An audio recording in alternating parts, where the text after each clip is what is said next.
Social మీడియాలో యాక్టివ్గా ఉండే శామ్ తన సినిమాలతో పాటు పర్సనల్ విషయాలను కూడా షేర్ చేస్తుంటారు.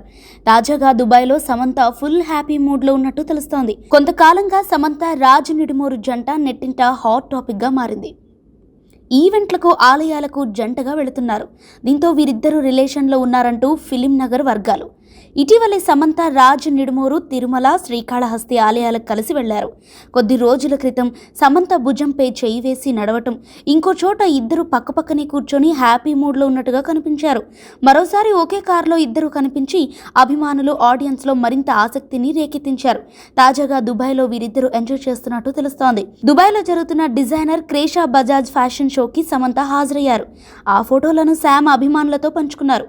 దుబాయ్ ట్రిప్ను నిమిషంలో చూపిస్తున్నా అంటూ శామ్ షేర్ చేసిన వీడియోలో ఒక వ్యక్తి చెయ్యి పట్టుకుని సమంత సందడి చేసింది. ఆ వ్యక్తి ఖచ్చితంగా రాజ్నే అని అభిమానులు భావిస్తున్నారు. ఈ మధ్య సమంత ఇండైరెక్ట్ గా తమ రిలేషన్ గురించి హింట్స్ ఇస్తోందని నెటిజన్స్ అంటున్నారు. శామ్ రాజ్ రిలేషన్ చాలా దూరం వెళ్ళిందని, త్వరలోనే శామ్ రాజ్ రెండో పెళ్లంటూ జోస్యాలు చెబుతున్నారు. ప్రస్తుతం సమంత మా ఇంటి బంగారం అనే చిత్రంతో పాటు రక్త బ్రహ్మాండ్ ది బ్లడీ కింగ్డమ్ అనే వెబ్ సిరీస్ లో నటిస్తున్నారు. ఈ సిరీస్ ను రాజ్ అండ్ డీకేలు తెరకెక్కిస్తున్నారు.